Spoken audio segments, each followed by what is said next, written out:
네, 파리 올림픽은 끝났습니다만 안세영 선수 폭로의 후폭풍 이제 시작이죠. 안세영 선수가 엿새 만에 입을 열었고 스폰서 문제를 처음 꺼낸 건 결국 선수의 보상 문제입니다.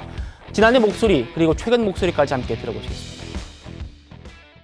안세영 선수가 올해 전 세계 상금 랭킹 1위라고 나오거든요. 네, 상금 1등은 예상하고 있었고요.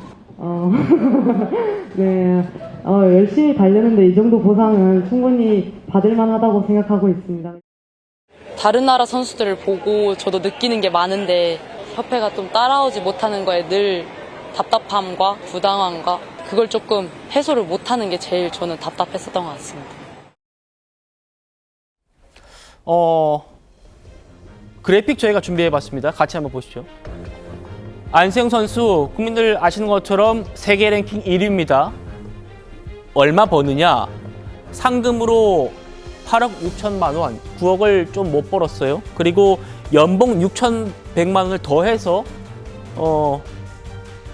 이제 뭐 9억을 조금 넘기는 수준이죠. 그런데 이런 선수가 있답니다. 세계 랭킹 13위의 인도 선수인데 신두 선수가 광고료에 후원 계약, 그러니까 뭐 연봉 이런 거 말고요. 광고와 후원만으로 약 100억 원에 달하는 수익을 올리는 걸로 알려졌습니다.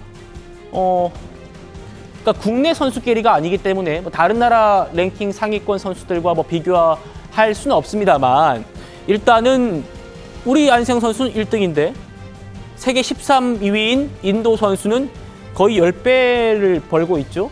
그러다 보니까 조금 뭔가 나는 왜 이렇게 보상을 못 받을까라는 생각을 또 할 수도 있겠다라는 생각도 듭니다. 안 기자님 어떠신가요? 일단 세계 랭킹 1위 대 13위, 뭐 전력 차이는 뚜렷해 보이죠. 근데 중요한 거 보면은 상금은 약 8억 6천만 원인데 저 신두 선수 같은 경우는 총 상금이 약 7,400만 원이니까 굉장히 차이가 큽니다. 그럼에도 불구하고 전체 총 수입을 비교해 봤을 때는 거의 10배 가까이 차이가 나는 이유가 뭘까 보면은 저 광고 및 후원 계약이라고 볼 수 있죠. 바로 안세영 선수 입장에서도 저 부분을 얘기를 하고 있는 겁니다. 이렇게 광고나 후원 계약을 통해서 선수가 충분히 좋은 환경 속에서 운동을 하다 보면은 네. 본인은 정말 계속 주장하는 것처럼 운동에만 전념할 수 있다. 그러니 개인 후원, 실업 순수의 이런 연봉 규정에 대한 개선이 필요하다는 목소리를 내고 있는 거고요. 물론 저 내용을 보고 누군가는 얘기할 수 있습니다.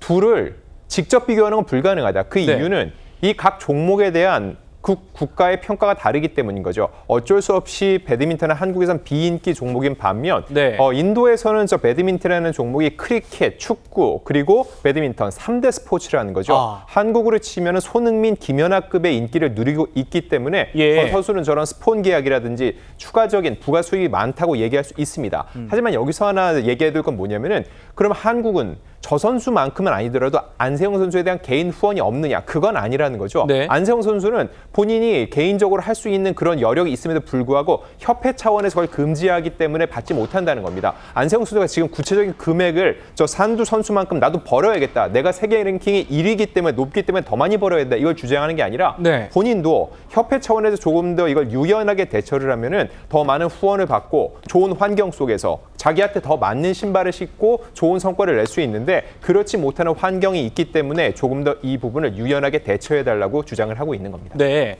그런데 협회는 그게 쉽지 않은 이유가 있다 이렇게 밝히고 있어요. 뭐냐면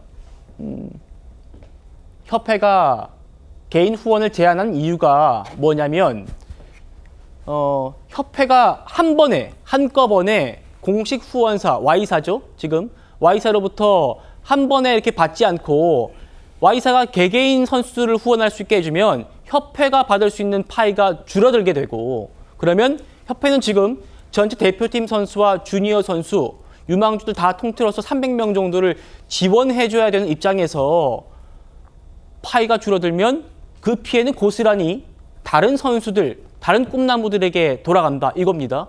안 기자님, 이건 어떻게 생각하십니까? 일견 타당한 부분이 분명 있습니다. 왜냐하면 안세영 선수도 저런 방식을 통해서 지원을 받아왔고 그래서 세계 1위 랭커로 키워질 수 있었다. 그래서 제2 안세영을 키우기 위해서는 이 시스템을 계속적으로 적용할 필요가 있다라고 볼 수 있는 건데 네. 또 반대로 생각하면은요.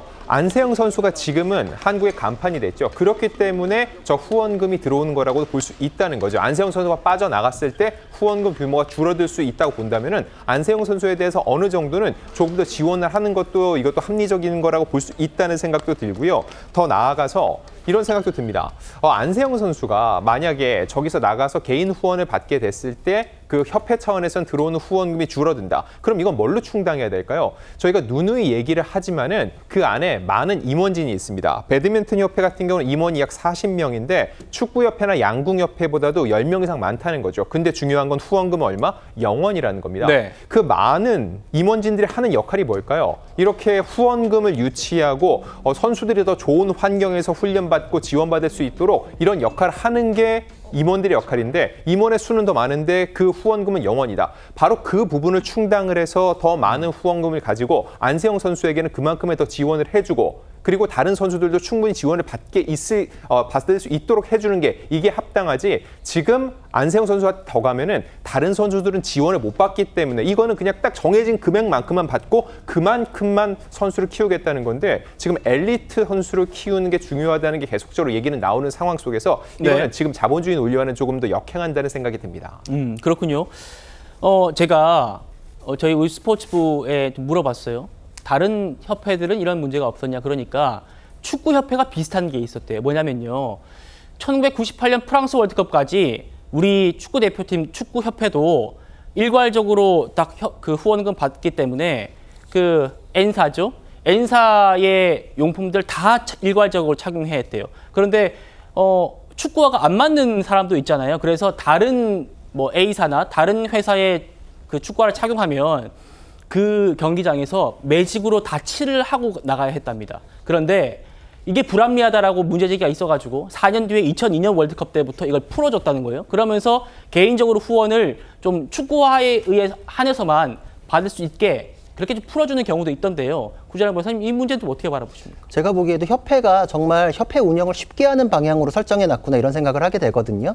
방금 말씀에서도 보셨듯이 협회의 임원이라는 것은 진짜 외부에 기부금을 유치해오는 게 가장 큰 일이거든요. 제가 학교법인 이사로도 오랫동안 일했는데 이사님들 하는 일이 본인이 기부를 하거나 외부에 후원금을 유치를 해가지고 장학금을 많이 지급하게 하는 거를 업적으로 삼아요. 그러니까 이런 스포츠 협회에서도 마찬가지입니다. 근데 지금 안세영한테 어떤 로고를 붙이고 싶은 후원 업체가 있다면은 협회한테 기부를 할 수밖에 없거든요. 예. 안세영한테 직접 하는 건 의미가 없어요. 협회가 지금 독점적으로 그 권한을 쥐고 있기 때문에. 그러니까 협회는 임원을 40명씩이나 갖고 있으면서도 외부에 안세영과 달고 싶으면 우리한테 돈 주세요. 이거 이외에는 하는 게 없는 거예요. 그러니까 안세영에게 개인 후원도 풀어주면서 협회 차원에서 세일즈를 해가지고 별도의 후원을 따오는 게 능력일 텐데 굉장히 쉬운 운영을 해왔다. 그것에 선수 개인이 좀 권리를 좀 제약당했다 이렇게 볼 수 있고 네. 두 번째로는 아까 인도 선수하고 비교했는데 인도 선수도 개인 후원이 가능했기 때문이잖아요. 안세영 선수도 개인 후원이 가능했으면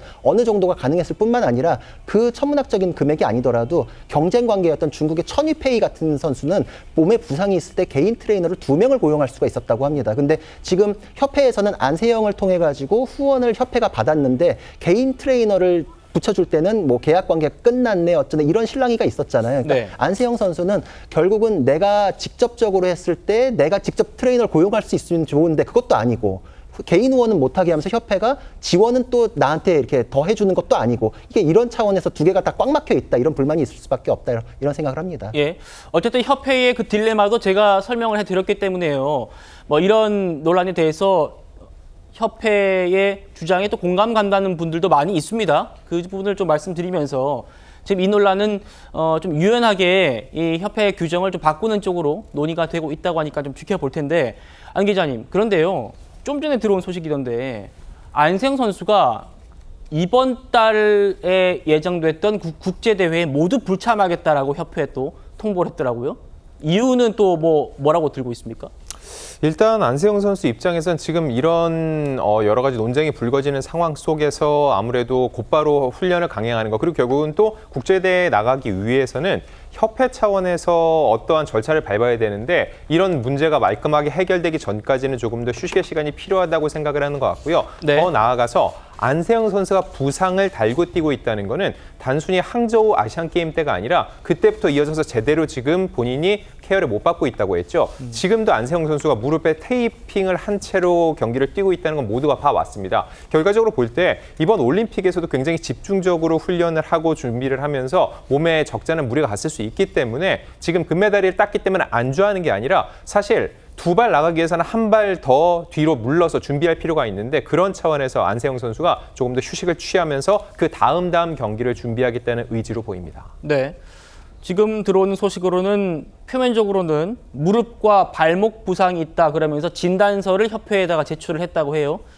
부상 이유로 이번 달 국제대회에 모두 못 나간다. 뭐 이렇게 얘기를 했는데 일각에서는 또 이번 폭로가 또 영향을 미치지 않았느냐 이런 시각도 있습니다. 여러 가지 논란이 계속 있기 때문에 문체부가 조사를 한다고 했잖아요. 곧 아마 시작을 할 것 같아요. 아마 조사단 10명 정도를 투입해가지고 국가대표 선발 과정을 비롯한 여러 가지 협회의 후원, 계약 방식 이런 등등을 지금 보시는 것처럼 이런 항목들을 체크를 한다고 합니다. 강선필 부위원장님, 네. 문체부 조사 어떤 식으로 좀 흘러가야 된다고 보십니까? 그러니까 이제 법이라는 게 항상 현실을 뒤따라오는 거거든요. 그래서 우리 국회에서도 이제 재정법보다는 개정안이 많은 거예요. 근데 제가 이제 이번에 일련의 사태들을 좀 지켜보니까 협회가 했던 운영 방식에 있어서 사실 이해가 가는 부분도 있습니다. 하지만 이해가 가지 않는 부분도 있더라고요. 그러면 이거 왜 그럴까 하고 주변에 좀 물어보니까 예. 결국에는 이게 사람은 바뀌는데 이 시스템은 과거의 유물로 계속 남아있는 겁니다. 그러니까 지금 임원분들과 어떻게 보면 안세영 선수 간의 인식 차이, 세대 차이도 많이 있고 네. 과거의 어떤 선수들에게 집중적으로 강요하고 희생을 강요하던 그런 세대 문화가 아직도 남아있는 것 같아요. 그러다 보니까 오히려 협회가 사장 같고 선수가 직원 같은 그런 불합리한 관계가 형성되는 것 같은데 이렇게 문체부에서 아주 모범적으로 평가되고 있는 협회와 어떤 스탠다드를 좀 맞춰가지고 그 예. 상황 안에서 조금 불합리한 것을 좀 개선하는 방향으로 갔으면 좋겠다 그런 생각을 해봅니다. 그렇군요. 안 기자님, 그런데요, 안세영 선수가 고향이 나주인데 나주시가 난감한 상황이다 이런 얘기가 있습니다. 그러니까 안 선수가 그랜드슬램 달성하고 올림픽 금메달 땄기 때문에 아주 대대적인 환영식을 할 예정이었는데 이게 조금 작심 발언 이후에 조금 여론이 심상치 않아가지고 그런 것 같은데요.